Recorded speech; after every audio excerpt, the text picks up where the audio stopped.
சுடுன்னு நெத்தியில் அடிச்சது மாதிரி இருக்கும். இளவரசு சத்யராஜ் அவர்கள் அந்த இடத்துல ஒன்று சொல்லுவார். அதை ஒடுக்கப்பட்ட மக்களை பார்த்து கொஞ்சம் அவங்க அப்படியே மனம் பேதலிக்கக்கூடிய இடத்துல, என்ன தன்னால் வரைக்கும் நீங்க அடிமைகளா இருந்தீங்க, இப்ப அந்த ஆதிக்கவாதிகளுக்கு அடியாட்களாக மாற விரும்புகிறீர்களா என்று கேட்பது மாதிரி ஒரு டயலாக் வரும். அடியாட்கள்னா தயவு செய்து வன்முறை சார்ந்தது மட்டும் அப்படின்னு நினைச்சாங்க. அந்த ஆதிக்கவாதிகளின் கொள்கையை ஏற்றுக்கொள்பவர்கள் கூட அடியாட்கள் தான். அதே மாதிரி ஒரு மனிதனுக்குரிய அடையாளம் என்று சொல்லி வரும் பொழுது எத்தனையோ அடையாளங்களை சொல்லிவிட்டு அவர் சத்யராஜ் அவருடைய டயலாக் தான் அது. கருப்பு அப்படின்னு வரும். கருப்பு என்பதற்கு என்ன விளக்கம்னா பொறுப்பு, சமூக பொறுப்பு என்று ரொம்ப ஒரு பெரிய ஒரு கருத்தை திரைப்படத்துல ஒரே ஒரு அந்த உரையாடல்ல உரிய பாத்திர படைப்பின் மூலம் உரிய நடிகரின் மூலம் சொல்லக்கூடிய அந்த நுட்பமானது வேலு பிரபாகரன் அவர்கள் செஞ்சிருப்பாங்க. அப்படியே நிறைய சொல்லிக்கொண்டே போகலாம். அந்த படம் இறுதியில எப்படி அப்படின்னா, அண்ணனே தம்பியை போராளியான தம்பியை சுட்டுக் கொள்றது மாதிரி வரும்.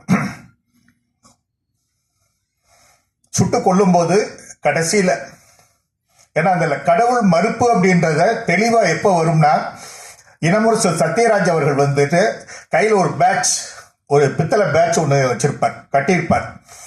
கடவுளை மற மனிதனை நினை என்று சொல்லி அந்த பெரியார் படம் போட்டிருக்கும்.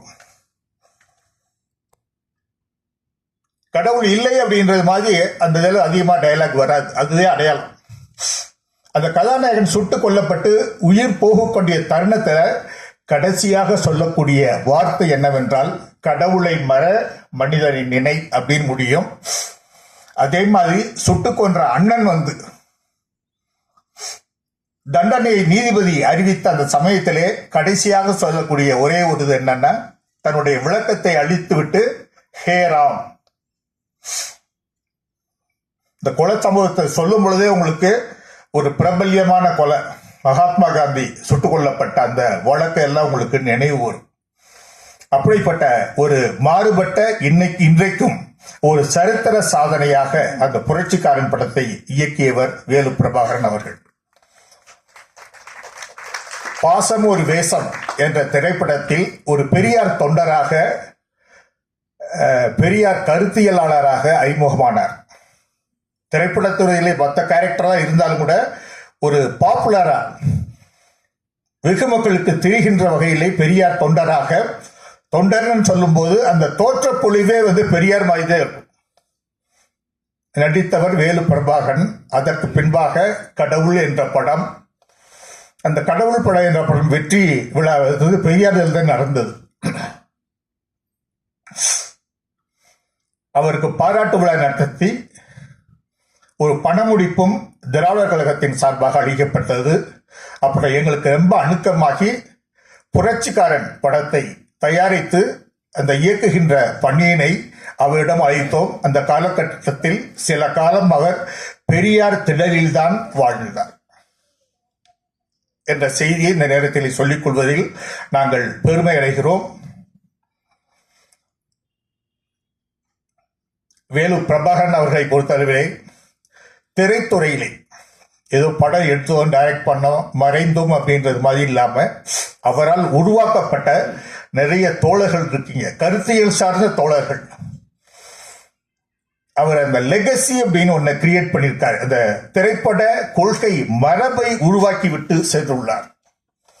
அவருக்கு உண்மையான ஒரு மரியாதை என்பது அந்த மரபை தொடர்ந்து எடுத்து செல்ல வேண்டும். என திரைப்படத்துறையின் தாக்கம் என்பது சமுதாயத்தில் ஒரு பெரிய ஒரு தாக்கத்தை ஏற்படுத்தக்கூடிய ஒரு துறை.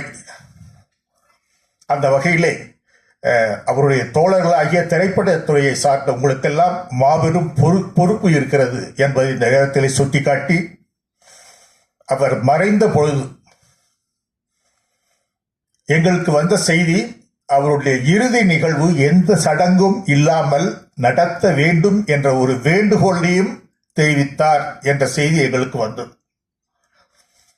ஏன்னா பெரிய பெரிய தலைவர்கள் எல்லாம் இறுதி சடங்குன்னு வரும்போது குடும்பத்தில் இருக்கிறவங்க எல்லாருமே சடங்கு சாங்கித்யம் பண்ணிடுவாங்க.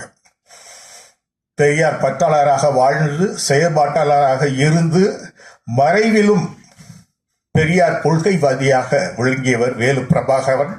அவருடைய அந்த இறுதி நிகழ்வை அவர் விரும்பிய வண்ணம் வகையிலே ஏற்படுத்தி கொடுத்த அவருடைய குடும்பத்தாருக்கு இந்த நேரத்திலே நன்றி கூறி, இந்த உரிமையான வாய்ப்பை வழங்கிய தோழர்கள் அனைவருக்கும் நன்றியை தெரிவித்து, வேலு பிரபாகரன் அவர்கள் விட்டு சென்ற பணி தொடர வேண்டும் என்று வேண்டி இந்த வாய்ப்புக்கு நன்றி கூறி விடைபெறுகிறேன். நன்றி, வணக்கம்.